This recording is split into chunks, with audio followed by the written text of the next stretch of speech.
Magandang umaga ho sa inyo lahat. Dito sa ating Cooperative Congress ng taong 2010. Ako po'y natutuwa na muling naimbita dito sa inyong kongreso ngayong araw na ito. Alam niyo, sa Kongreso ng Pilipinas, wala po tayong absent. 100% attendance ito. Dito naman sa Kongreso ng Kooperatiba, wala rin tayong absent. Sa Kongreso, hindi ko nag-absent si Congressman Goles. At kanina, pagpasok ko dito, nung pinindot ko elevator, pataas yung pindot ko sa elevator. Pero sabi ng guide niyo, sa baba tayo. Dito nagulat ako dahil sanay ako na sa taas ang punta. So dito sa basement pala, nung pumasok ako dito sa kwarto, tinignan ko, sabi ko, ano bang klaseng kwarto ito? Parang iba. Dahil sa halip na kahoy yung pader, talagang solidong bato.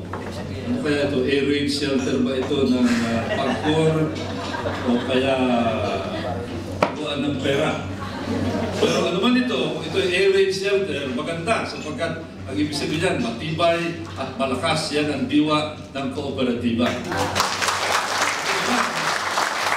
Ito naman ay lalagyan ng pera, mas lalo maganda sapagkat siyempre ang layunin ng kooperatiba ay dumami rin yung pera ng mga miyembro ng kooperatiba bilang pagpalakas ng ating ekonomiya.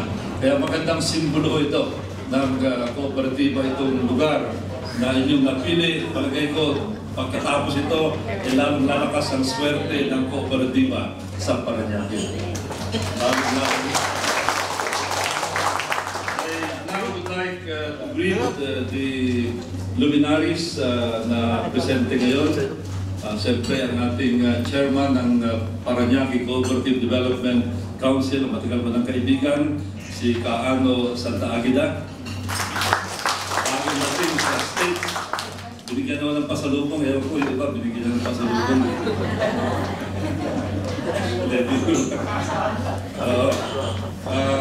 Binabati ko rin po yung ang ating OIC sa City Hall ng Parañaque Livelihood, Doris Marquez.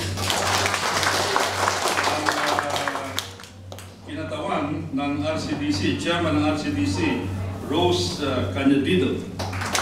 Kanina, yung kinanta yung cooperative team, talagang dinig ko, alam na alam niya yung kanta talagang galing sa puso. Kaya ibig sabihin talagang haligi ng kooperatiba.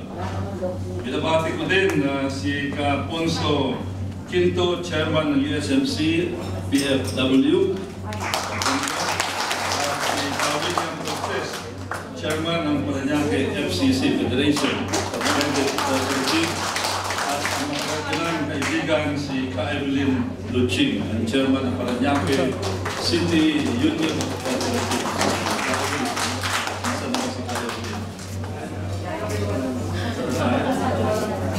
Okay. Alam niyo, para sa mga siguro ibang bago dito, kasi mula pa noong 1992, talagang bisita na ako ng mga kooperatiba. Parati kong binabanggit itong anecdote na ito. Kasi ako kilala na congressman ng siyudad, isang maunlad na siyudad ng Metro Manila. Pero nakikita nila na ako'y nag-attend ng mga committee hearings ng cooperative.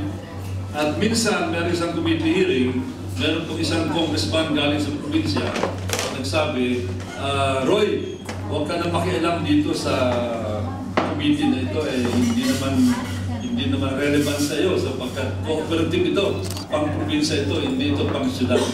And of course, that gave me the opening to talk about the importance of cooperativism in the progress and development of Parañaque, then the municipality of Parañaque, and then eventually the very progressive city of Parañaque. At doon binanggit ko na kung titingnan nyo yung report, mayroong isang report ng World Bank. Yan ay nasa internet, nasa Google o yan. Talagang very prominent na sinasabi na pagdating sa cooperativism sa Asia, ang isang parating ginagamit na halimbawa ay isang malaking cooperative dito po sa Bayang Parañaque. At yan walang iba, yung San Luisio Credit Cooperative.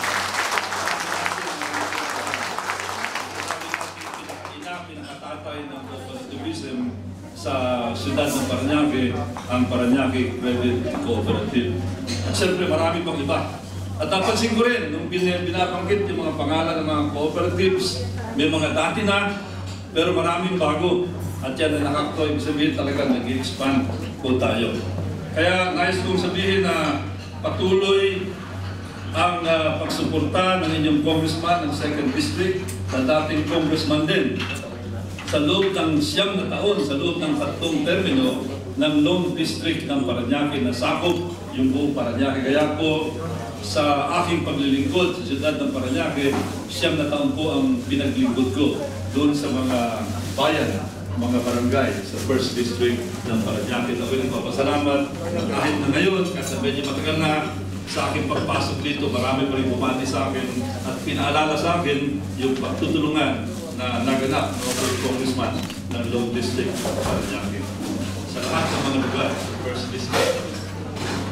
Alam niyo, kailangan talaga ang cooperativism ngayon. Sapagkat ang kailangan, malakasin natin yung purchasing power ng mga tao. Yun po ang susi sa development ng ating bansa. Alam niyo, kung tanongin niyo, parati mo tinitingnan na napakalaking blessing para sa atin yung marami tayong tao sa Pilipinas. Blessing mo yan. Sa aking pananaw, blessing mo yan. Ang kailangan lamang, ipalakasin natin yung kanilang personal at family economy. Ano ang susi dyan? Alam niyo, meron pong isang ginagalang na economist, governor ng Central Bank, na isang araw lamang, ang sabi niya, ang population daw ng Pilipinas ay maituturing na isang malaking blessing. Ang kailangan lamang palakasin ang purchasing power. Paano gagawin yan? Dalawang bagay po. Bigyan ng negosyo, yung mga gusto magnegosyo, at yan sa pamamagitan ng cooperativism, o kaya bigyan ng tamang edukasyon, tamang training, yung kailangan mag-aral, sapagkat meron pong napakagandang study, yung Social Watch of the Philippines. Ang sabi dito sa Social Watch, ang isang tao, ang isang pamilya, pag gumraduate ng elementary school, agad na umaangat ng mga ilang libo ang kanyang personal income. Pag gumraduate ng high school, umaangat pa rin lalo ng mga ilang libo pa ang kanyang personal income. Pag gumraduate ng college, lalong tumataas. Ibig sabihin, ang kailangan ay makapag-aral. Kaya yan po ang dahilan kung bakit ang edukasyon ang isa sa mga naging priorities ng aking programa para maitaas yung antas sa edukasyon. Yung pangalawa naman,